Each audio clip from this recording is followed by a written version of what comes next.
మొన్న బాబా వంగా యొక్క భవిష్యవాణి గురించి మాట్లాడాం. సో ఇప్పుడు వార్తలు ఏమిటంటే నాస్ట్రాడామస్ చెప్తున్న ప్రిడిక్షన్స్, కానీ ఇది ఎక్కువగా మన భారత్కు సంబంధించి చాలా విషయాలు ఉన్నట్టుగా ఇవాళ పరిశోధకులు చెప్తున్నారు. అంటే బాబా వంగా గారు చెప్పింది, నాస్ట్రాడామస్ చెప్తున్న ఒక విషయం మాత్రం కామన్. యూరోప్లో క్రూయల్ వార్, అంటే యూరోప్ అంటే ఏంటండి, ఈ ప్రపంచం యొక్క పూల తోట, చాలా అద్భుతమైన ప్రాంతము. ఎటు చూసినా కూడా మీకు మంచు కొండలు, మీకు అందమైన సెలయేరులు, నదులు, సముద్రాలు. మా యూరోప్ ఒక గార్డెన్ అని చెప్పుకునే వాళ్ళు ఎంతోమంది ఉన్నారు. అక్కడ మీకు ఎటు చూసినా కూడా హింస, అంటే మీకు చాలా దారుణమైన యుద్ధాలు రాబోతున్నాయి అని చెప్పి బాబా వంగా గారు చెప్పారు. నాస్ట్రాడామస్ కూడా ఇదే చెప్తున్నారు. సో 2025లో యూరోప్లో చాలా పెద్ద యుద్ధాలు ఉంటాయి అనేది మనం గమనించాలి. కాబట్టి భారత్కు సంబంధించిన ఎక్స్పోర్ట్స్, వ్యాపారం, రెవెన్యూ, జీడిపి ఇదంతా కూడా యూరోప్ యుద్ధము వస్తే ఎలా ఉంటుందో మనం ఆలోచించాలి. ఇక రెండవ విషయం అన్నారు అనుకోండి, 2025లో ఏన్షియంట్ ప్లేగ్ని అంటారు. అంటే మనకు ప్లేగ్ వైరస్ అన్నప్పుడు కరోనానే కదా మనకు తెలిసింది, మనము చూసింది, మనం అనుభవించింది కరోనా. కానీ ఇవాళ అందరూ మాట్లాడేది ఏంటి, మర్బర్గ్ అనబడే వైరస్. ఆఫ్రికా, దాని చుట్టుపక్కల సుమారు 55 దేశాలు, 66 మరణాలు ఆల్రెడీ రిపోర్ట్ అయిపోయి ఉన్నాయి. ఏమిటి అంటే ఈ వైరస్ ఫస్ట్ కంటికి జబ్బును క్రియేట్ చేస్తుందండి. అనుకోకూడదు, మీకు బ్లీడింగ్ ఐస్ అని అంటారు, కళ్ళలో నుంచి రక్తము రావచ్చు. సో అలాంటి ఒక వైరస్ రాబోతుంది. నాస్ట్రాడామస్ 2025లో ఇలాంటి ఒక వైరస్ను మనం చూడబోతున్నాము. అంటే ఇక్కడ పలానా దేశంలో పలానా ప్రాంతంలో అలంతా ఉండదండి. ఆయన డైరెక్షన్ చెప్తాడు, ల్యాండ్స్కేప్ చెప్తాడు, అక్కడ ఎలాంటి ఒక స్థితిగతులు ఉంటాయో చెప్తారు. దానికి తగ్గట్టుగా మీకు ఈ శాస్త్రవేత్తలు అనండి, ఈ నిపుణులు అనండి, వీళ్ళు దాన్ని డీకోడ్ చేస్తారు. సో అలాగ మర్బర్గ్ అనబడే వైరస్ రాబోతుంది అని చెప్పి నాస్ట్రాడామస్ చెప్పినట్టుగా ఇది ఒక ల్యాబ్ వైరస్ అవ్వచ్చు. మీకు ఈ బ్యాట్స్ అంటారు చూసారా, జూలో ఉండే జంతువుల నుంచి వచ్చే వైరస్. సో అలాంటిదే ఇది కూడా. ఆల్రెడీ ఆఫ్రికాలో ఇది స్ప్రెడ్ అవ్వడము మొదలయ్యింది అని చెప్తున్నారు. సో ఇందులో కూడా ఒకవేళ ఇలాంటి ఒక వైరస్ వచ్చినా కూడా మన జాగ్రత్తలు మనం తీసుకుంటాము. ఎందుకంటే మనము మన ఆహారపు అలవాట్ల మీదే ఎప్పుడు ఆధారపడతామండి. కానీ ఇవాళ ఆహారపు అలవాటుల్లో మనం చాలా తేడాలు చేస్తున్నాము. కాబట్టి ఇలాంటి వైరస్లు వచ్చినప్పుడు, ఇప్పుడు హోమియోపతి, ఆయుర్వేదిక్ సిస్టమ్ ఏంటండి, మీకు వైరస్లు, క్రిములు అనేవి ఎప్పుడూ ఉంటాయి. నీ దేహం యొక్క రెస్పాన్స్ ఏంటి, నీ ఇమ్యూనిటీ ఏంటి, నువ్వు ఎంత బలంగా ఉన్నావు, దానికి తగ్గట్టుగానే ఆ వైరస్లు కూడా రెస్పాండ్ అవుతాయి. నీ బాడీ రెస్పాన్స్ వేరు, ఆ వైరస్లు రెస్పాండ్ అవ్వడం వేరు. నువ్వు బలంగా ఉంటే నీ దాకా కూడా ఈ వైరస్లు రావు అని చెప్పి మన ఆయుర్వేద సిస్టమ్ చెప్తుంది. సో అలాంటప్పుడు ఇలాంటి వైరస్లు వస్తున్నాయి కదా అని భయపడడానికి ఏమీ లేదు. కానీ నాస్ట్రాడామస్ ఇదే చెప్తున్నారు. అలాగే 2025లో బాబా వంగా గారు ఏం చెప్తున్నారు, ప్రపంచము ఎప్పుడూ చూడని ఎండలను చూడబోతున్నాము.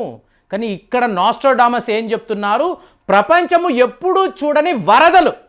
ఎలాంటి వరదలు ఉంటాయి అంటే ఇక్కడ వరదలా చూడండి. ఒక మిత్రుడు ఒక ఆర్టికల్ పంపిస్తున్నారు.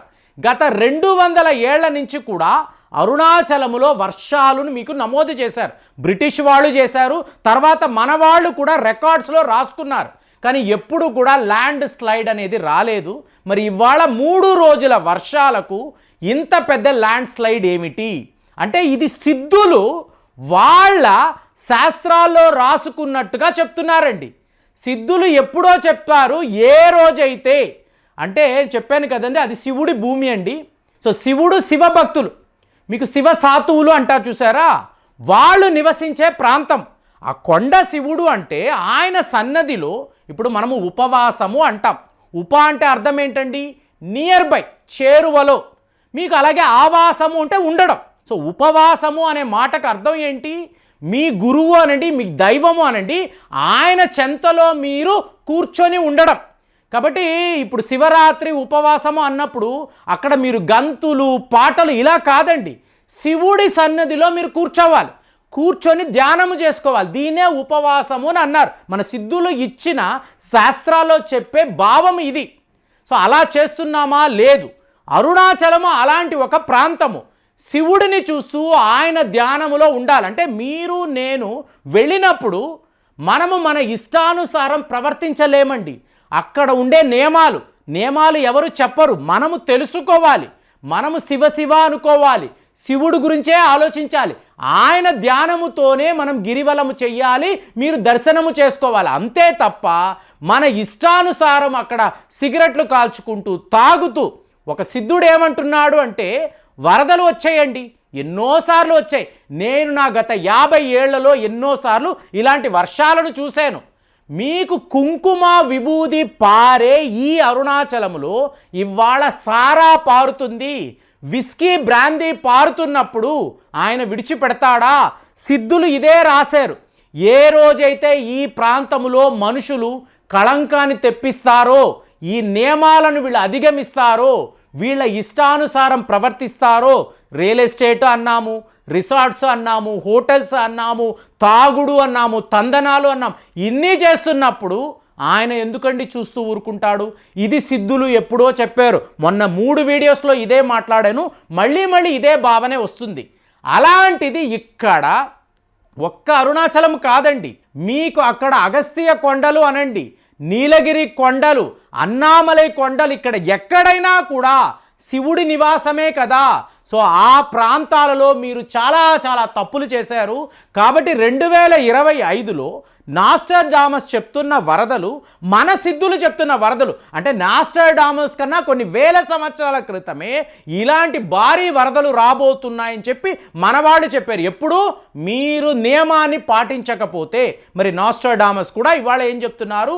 భారీ వరదలు రాబోతున్నాయి. సో ఇది మానవాళికి తీవ్ర నష్టాన్ని కలిగించబోతుంది. అలాగే అగ్ని పర్వతాలు బద్దలవుతాయి. యూరోప్ అనండి, ఆసియా ఖండం అనండి, ఇక్కడ మన భారతదేశం, ఇండియన్ సబ్ కాంటినెంట్, ఇక్కడ కూడా ఇలాంటి అగ్ని పర్వతాలు బద్దలు అవ్వడము, పెద్ద వరదలను మనం చూడబోతున్నాము.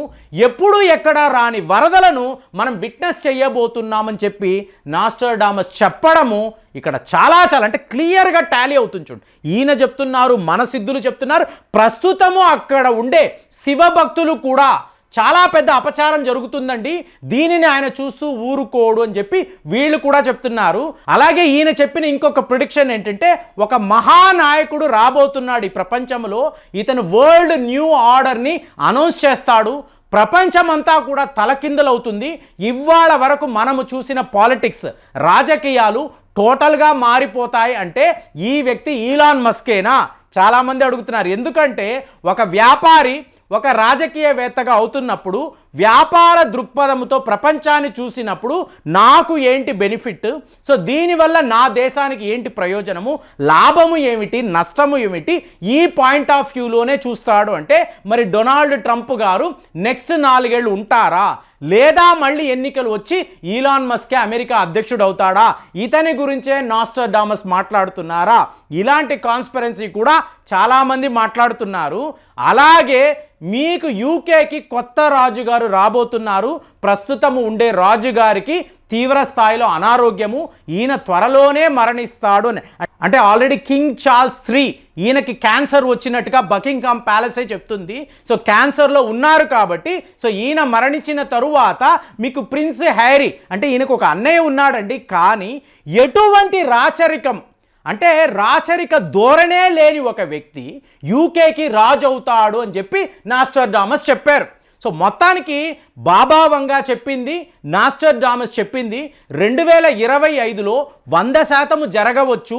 మీరు భారీ ఎండలు చూడొచ్చు, అలాగే భారీ వర్షాలను కూడా చూడబోతున్నారని చెప్పి వీళ్ళ ఇద్దరు చెప్తున్నారు. మరి పోతులూరి వీరబ్రహ్మేంద్ర స్వామి గారు ఆయన యొక్క భవిష్యవాణిలో ఏముంది దయచేసి కామెంట్స్లో రాయండి. కుదిరితే నేను ఇంకొక వీడియోలో మాట్లాడతాను. మరి మీరు ఆల్రెడీ ఆయన పుస్తకం చదివి ఉంటారు కాబట్టి అందులో ఆయన ఎలాంటి భవిష్యవాణి చెప్పారో దయచేసి కామెంట్స్లో మీరు కూడా చెప్పండి. సో దాన్ని బట్టి ఫర్దర్గా ఇంకొక వీడియోలో మాట్లాడదాము. మరి ఇలాంటి ప్రిడిక్షన్స్ మీద మీ అనుభవం ఏంటి, మీ అభిప్రాయం ఏంటి కామెంట్స్లో తెలియజేయండి. మళ్ళీ కలుద్దాం. జై హింద్.